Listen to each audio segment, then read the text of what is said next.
వారి వారి అభిరుచులకు అనువైనటువంటి ప్రసాదాన్ని వారికి అందేట్లుగా చూసే బాధ్యత అలమేలుమంగా విభుడు ఎప్పుడూ కూడా స్వీకరించి ఉంటాడు. ఆ సమర్పణ, అన్నదాన సమర్పణ అనేటువంటిది భక్తులకు చేయటం అనేటువంటిది భాగ్యంగా భావిస్తూ ఉంటారు. శ్రీనివాసుడు కూడా ఎన్నో నివేదనలు అందుకుంటూ ఉంటాడు ఈ క్షేత్రంలో. ఆయన నైవేద్య ప్రియుడు. ఎంతటి నైవేద్య ప్రియుడో అంతటి భక్త ప్రియుడు. కనుక ఏరి కోరి ఆరగించే రుచికరమైన వంటకాలన్నీ తాను దర్శించి భక్తులు తింటేనే ఆయనకి ఆనందం. తినినవన్నీ భక్తులు రుచి చూస్తేనే స్వామికి ఒక తృప్తి. అసలు భక్తులకు తినిపించడానికే వెంకటేశ్వరుడు మంచి మంచి కమ్మనైన ప్రసాదాలు ఆయన అందుకోవాలని సంకల్పించాడు ఈ కలియుగంలో. స్వామిని మించిన నైవేద్య ప్రియుడు, భోజన ప్రియుడు అసలు ఈ విశ్వంలో మరొక్కరు లేరు. పాలు, వెన్న, బకాలబాతు, దధ్యోదనం, బౌళి, యోరము, వెన్న, బూరియులును, సరడాల పాశముల్, చక్కెర పులగముల్, నువ్వు మండిగలు, మనోహరములు, అప్పములు, ఇడ్డెనలు, అతిరసముల్, హోళిగల్, వడలు, దోశలు గల వంటకములు, శాకముల్, సోపముల్, చారులు, అంగళ్ళు, శుద్ధోదనములు, సద్యోఘృతము, పండ్లు, తేనెలు, హొబ్బట్లు, పచ్చడులు, ఇలా ఆనందనిలయుడు ఆరగించే ఆ దివ్య ప్రసాదాలను ఏకరువు పెట్టారు పూర్వకవులు. ఎందుకనంటే స్వామి ఏదో కొన్ని ప్రసాదాలతో తృప్తి చెందేవాడు కాదు. తెనాలి రామకృష్ణుడు ఇంత జాబితా ఇవ్వటం ఎందుకని తిండి మెండే గురుడా, తిగల గురుడా అని చెప్పి అధిక్షేపణగా అన్నాడు. అసలు నువ్వు ఇక్కడ భక్తులను రక్షించడానికి వచ్చావా, భక్తులకు పుష్టిగా భోజనం పెట్టి నువ్వు కూడా పుచ్చుకోవటానికి వచ్చావా అని చెప్పి. కనుక స్వామివారు అనేక నైవేద్య ప్రీతితో ఉన్నప్పటికీ కూడా ఆ పెట్టుబడిని ఆ స్వామి మనస్సులో ఉండేటువంటి దివ్యమైనటువంటి భక్తులకు అన్నప్రసాదం చేయాలి అనేటువంటి సత్యాన్ని రాజులు కూడా పూర్వం గ్రహించారు. అంటే ఈ ప్రజాప్రభుత్వాలు రాకముందు రాజులు ఇక్కడ ఎంతో మాన్యాలన్నీ కూడా దానాలు, భూరి విరాళాలుగా సమర్పించారు. 1515లో కృష్ణదేవరాయలు వారు, 1545లో పెద తిరుమలాచార్యులు వారు స్వామివారి నివేదనలకు బోళ్ళన్ని సమర్పించినట్లుగా మనకు తెలుస్తూ ఉన్నది. బ్రిటిష్ వారి పాలనలో కూడా స్వామివారి నివేదనలకు ఎటువంటి లోటు రాలేదు అనేటువంటిది చారిత్రక సత్యం. ఈనాటికి ఎందరో భక్తులు తిరుమలేశునికి నైవేద్యాలుగా లడ్డు, వడలు, చక్కెర పొంగలి, సీరా, పులిహార, పొంగలి మొదలైన ప్రసాదాలు సమర్పించడానికి వారు ధనాన్ని సమర్పించడం అనేటువంటి జరుగుతూ ఉన్నది. కనుక అన్న సమర్పణ అనేటువంటిది ఇక్కడ సకల దేవతల యొక్క అనుగ్రహము పొందటానికి చేసేటువంటి పుణ్యకార్యం. పితృదేవతలు కూడా పుణ్యక్షేత్రంలో అన్నదానానికి వితరణలు ఇచ్చినటువంటి వారిని తలుచుకుని సంతోషిస్తారు. మామూలుగా కొన్ని సంప్రదాయములు వారు చెప్తూ ఉంటారు, కొన్ని తిథుల్లో మరి పితృదేవతలకి నివేదనలు, ఆబ్దికములు ఇవన్నీ చేయాలి. చేయలేనటువంటి వారికి పరిష్కారం వేదవ్యాసులు వారే సూచించారు. కలియుగంలో మహాక్షేత్రావతంసమైనటువంటి వెంకటాచలంలో అన్నదానం కనుక చేయిస్తే, అంటే ఈ అన్నదాన కేంద్రానికి కనుక విరాళాలు సమర్పిస్తే ఆ యొక్క ఫలము పొందటానికి కూడా వాళ్ళు యోగ్యతను పొందుతారు. అంటే పితృదేవతలకు శ్రద్ధగా శ్రాద్ధాది విధులు నిర్వహించినటువంటి పుణ్యాన్ని పొందుతారు. అంటే చేయలేని స్థితిలో ఉండేటువంటి వాళ్ళు దానికి రూపాంతరంగా, అంటే మరొక ప్రత్యామ్నాయ మార్గంగా దీన్ని భావన చేయవచ్చు అని చెప్పారు. చక్కగా ఆ దధ్యోజనము, సీర, అలాగే బెల్ల పొంగలి ఇవన్నీ కూడా ప్రాతకాలంలో ప్రసాదంగా అందుకుని ఆ యొక్క వెంకటాచలం చుట్టూ ఉండేటువంటి తీర్థాలన్నిటినీ కూడా దర్శిస్తూ కాలినడకన తిరుమలకు వచ్చినటువంటి వారు మళ్ళా కాలినడకనే కిందకి దిగేటువంటి వారు, అయితే వయస్సు మళ్ళీ రాలేనటువంటి వాళ్ళు, కాస్త అనారోగ్య సమస్యలతో ఉండేవాళ్ళు, వీళ్ళందరూ మరో మార్గాంతరాలు, ప్రత్యామ్నాయ మార్గాలు ఎంపిక చేసుకున్నా కూడా అందరికీ కావాల్సింది ఆహారమే. కనుక శుచికరమైన రుచికరమైనటువంటి అన్నదానం లభించేటువంటి క్షేత్రం మాతృశ్రీ తరిగొండ అన్నప్రసాద కేంద్రమే. ఆంధ్రప్రదేశ్ ముఖ్యమంత్రి వర్యులు గౌరవనీయులు శ్రీ నారా చంద్రబాబు నాయుడు గారు కాస్త కుటుంబంతో సహా వడ్డన చేసి భక్తులను తృప్తిపరిచి సామాన్యుల్లో సామాన్యుడై తాను కూడా వారి సరసన కూర్చుని కుటుంబ సభ్యులతో పాటు ఇక్కడ స్వామి ప్రసాదాన్ని స్వీకరిస్తూ ఉన్నారు. ఇలా తిరుమల యాత్రను పూర్తి చేసుకోవటం అని అంటే ఒక అదృష్ట విశేషం. ఎందుకంటే స్వామికి చాలా ఇష్టమైనటువంటి క్షేత్రం ఇది. వైకుంఠం వా పరిత్యక్షే న భక్తాం త్యక్తుముత్సహే అని చెప్పి వైకుంఠాన్న లక్ష్మీ నేను విడిచిపెడతాను, కానీ భక్తులు తండోపతండాలుగా వచ్చేటువంటి నా ప్రసాదాన్ని స్వీకరించేటువంటి వెంకటాచలాన్ని విడిచి వెళ్ళను అని వెంకటేశ్వర స్వామి స్వయంగా చెప్పారు. అందుకే ఆయనను వేడుకొందాం, అంత దయాంతరంగుణ్ణి వేడుకొందాం అని చెప్పి అన్నమయ్య ఉద్బోధ చేశారు. వేడుకొందామా వెంకటగిరి వెంకటేశ్వరుని, ఆమటి మొక్కులు వాడు ఆదిదేవుడే వాడు, అందుకన్నా దేవుడు ఇంకెవరున్నారండి అని చెప్పి చెప్పారు. కానీ పైగా ఈ యొక్క కొండ ఎటువంటిది? ధర్మక్షేత్రం ఇది. ఈ క్షేత్రం యొక్క పవిత్రత ఇతోధికం అవ్వాలని చెప్పి ధర్మదేవతే తన వృద్ధి కోసం తపస్సు చేసింది. అందుకే దీనికి వృషాద్రి, ధర్మదేవత తపస్సు చేసినటువంటి క్షేత్రం అని చెప్పి పేరు ఉన్నది. గిరావస్మిన్ తపస్తేపే ధర్మోపి స్వాభివృద్ధయే తస్మాదాహు వృషాద్రిం తం మునయ వేదపారగ.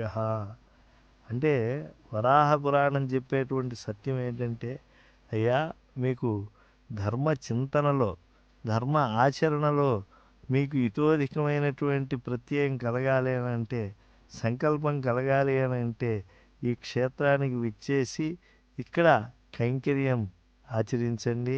అలాగే స్వామి ప్రసాదాన్ని స్వామి సందర్శనంతో పాటు స్వీకరించండి అని చెప్పి ఉద్బోధించారు.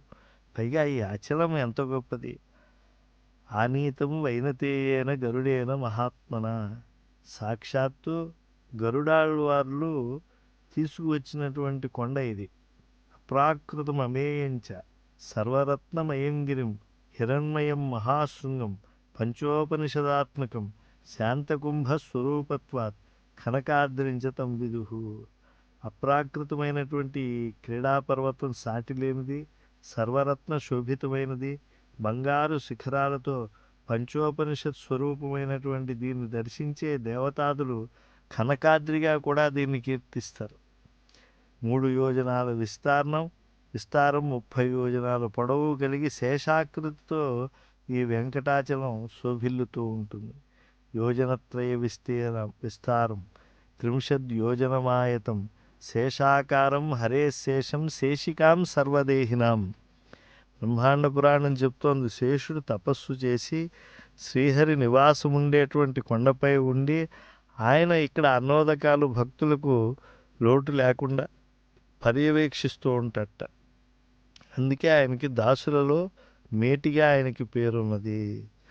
అనంతోహం మహాదేవ స్థాస్యామి గిరిరూపధృక్ భవతా రమయా సార్థం మమ సానుషు రమ్యతాం అని చెప్పి ఆయన చక్కగా ఆ స్వామిని అర్థించి శేషాచలంగా మారినటువంటి వాడు శేషుడు.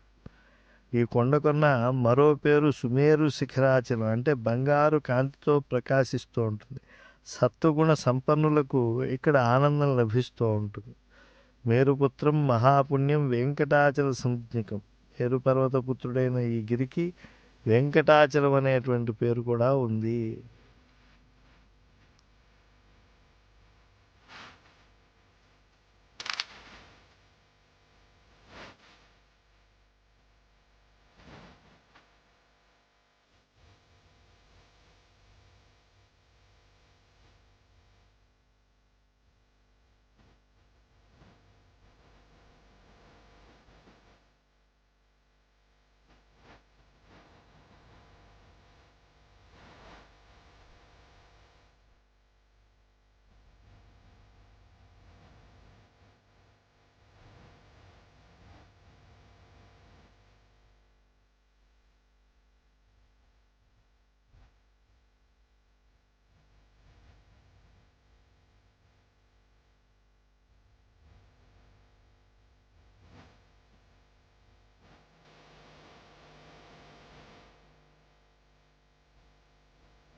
Oh